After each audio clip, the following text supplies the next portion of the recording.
Okay, hello. So, some of the other games are still going on. We are now going to look over Bob is Cool versus Furball Man. So, we are starting that replay now.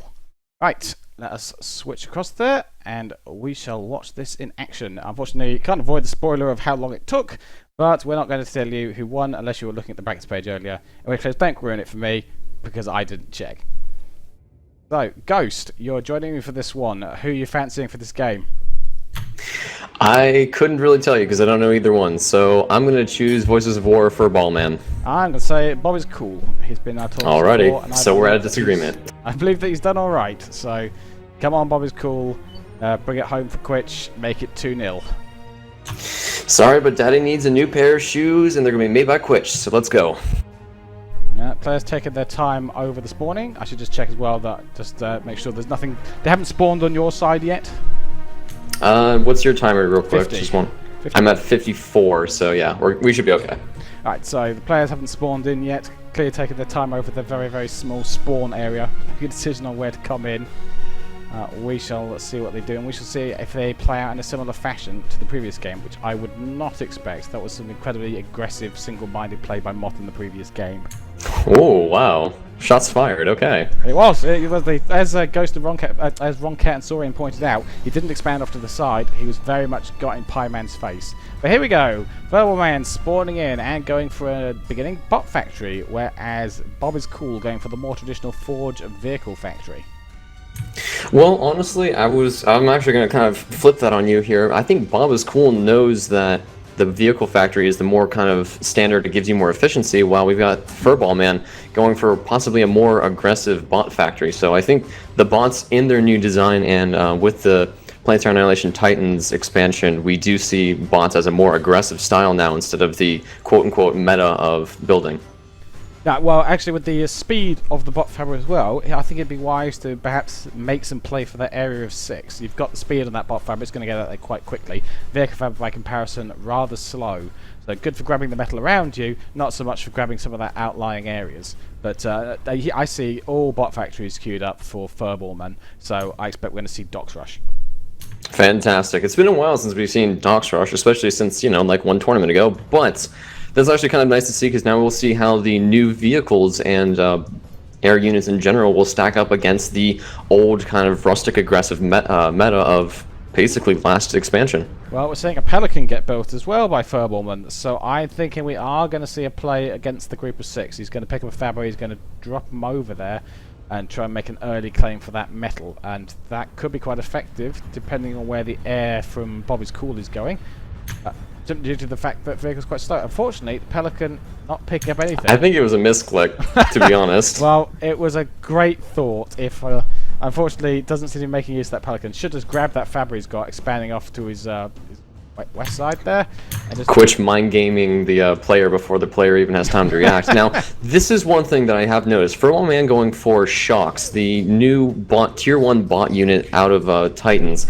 Now, from what I have seen and what I've played around with them, these guys are monsters, especially in mass. They can pretty much shred anything that gets near them, but they're definitely a much more defensive style unit. They really need the units to kind of come at them instead of have to go towards the units. Their range is much shorter than a lot of the other units, so trying to play aggressive with something that really doesn't have the range can be quite hard. So he's going to have to be very careful with them, and they also do consume energy now. I think a new little thing that Uber is trying to do is they have added the ability that units that shoot plasma or whatever you want to call it requires energy, which is actually quite interesting to see because you'll have someone go mass shocks and then suddenly their efficiency drops down to 40% because they don't have any energy.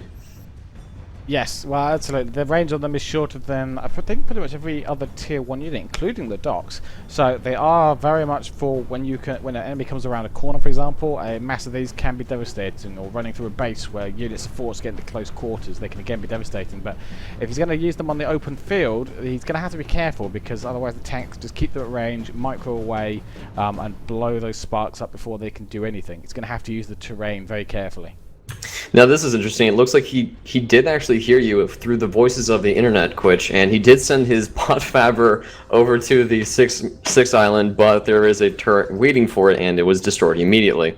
Unfortunately, a little too slow off the mark there. Really nice thought with the early Pelican, but you've got to use the Pelican straight away, because otherwise your opponent's going to be there, and he who builds a turret first wins that group. As I said, with the drifters in the game, that area can be far more vulnerable, but seeing as how Furballman has gone all bots, that's not an option available to him. He's just going to make aggressive pushes. But he's going to have to own the air, because with all bots, he's got no AA on the ground. He needs to get his air forces forward. Well, see, this is where I'm going to say, Quitch. I think you're wrong. The Doc's AA has been surprisingly powerful from when I've played with him. You try and get like 3 or 4 bombers over a Doc's army, and it disappears. Your bombers just don't show up. I mean, they fly over, and then suddenly they're gone. I think their AA is very powerful. People don't scale the bombers well enough to docks. You know, if you're dealing with a big group of docks, you got to bring over a few more bombers. You can't just fly one, because then they all focus on the one bomber and it melts. But yeah, you need to fly them as an actual bombing group instead of just a bomber, which you can hard micro. Yeah, and it's got to be, and you got a formation fly over the docks as well. Don't give them a target. Fly the formation over, so you hit the entire group of docks in one sweep, and they can die. They will die surprisingly quickly, but I think a lot of people just don't bring enough bombers to the party, or even bring your fighters as well, because the docks are not the smartest at targeting. I don't know about smart now. I think they definitely did some study on the power of the AA attack, because they have done some, at least when I'm playing, maybe it's just the luck of the draw that docks pretty much become mobile anti-air turrets when I'm playing, and sometimes they don't, but as long as he's got this amount of docks out, I think that Bob is Cool is going to have a very hard time trying to use these bombers at all. I think Bob is Cool is sitting pretty here. He's got a good economy, he's not floating, taking a more defensive position, but Furballman, for a person who's gone the bots route, has to be more aggressive than this. Bots can't sit back and be defensive in the middle of the game. You've got to be out there harassing your opponent. You've got to make use of the speed, and right now he is allowing Bob is Cool to just keep doing flybys with bombers. He might shoot down, but if he doesn't take advantage of that to make a push, then it's not going to matter, because more bombers are coming out, and we see these groups now just starting to die. This is nice to see, though, if you think about it. Kind of doing another throwback to the age of the planetary annihilation. Usually you wouldn't see as many air units. You'd usually try and see more of a slow push tank style, where they try and just they turtle up, they try and get the units, and then they go in for that one big slug punch that kills the other opponent. But here, besides the bombers getting absolutely murdered by all the AA that docks have, it's nice to see a lot more air units out.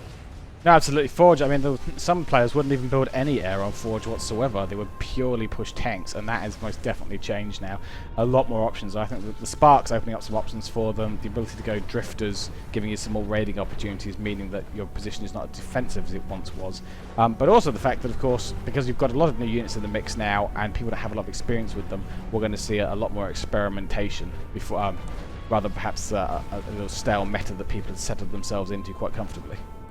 Now, this army here by Furballman that's kind of sitting next to the volcano next to Bob's base, if Bob is Cool sees this and he can get like 1 or 2 good bombing runs, that would pretty much kill off any aggression that Furballman will have for at least a good minute or two while he's trying to, I mean, balling him up like that. I mean, he's asking for the bombers to murder them, but it looks like he has that Bob is Cool just hasn't seen it yet, and it's just, I want him to, please.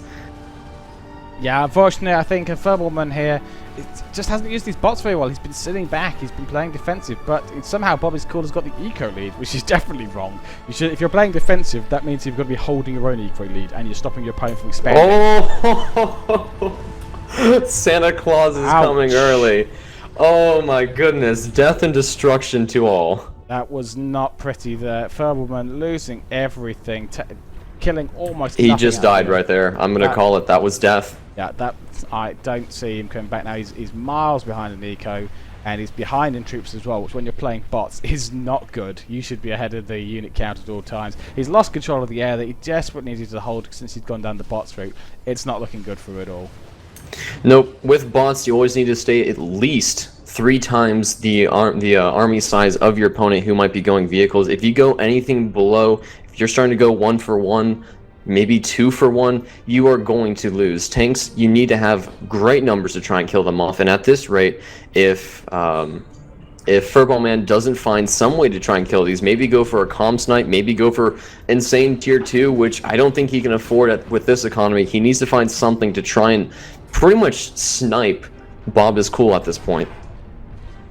Yeah, well, he's got the bot factories, but I don't see any way of getting to that commander. So I don't think even a boombot army is going to help him at this point. Although considering his opponent has gone all tanks, but mass boombots is not out of the question. There's not a lot of inferno cover in there. He could get enough booms, and he could run in amongst there and devastate the tanks. But I think at this point, the commander's starting to take the fight. Good uber shots though, but these flame tanks are strong.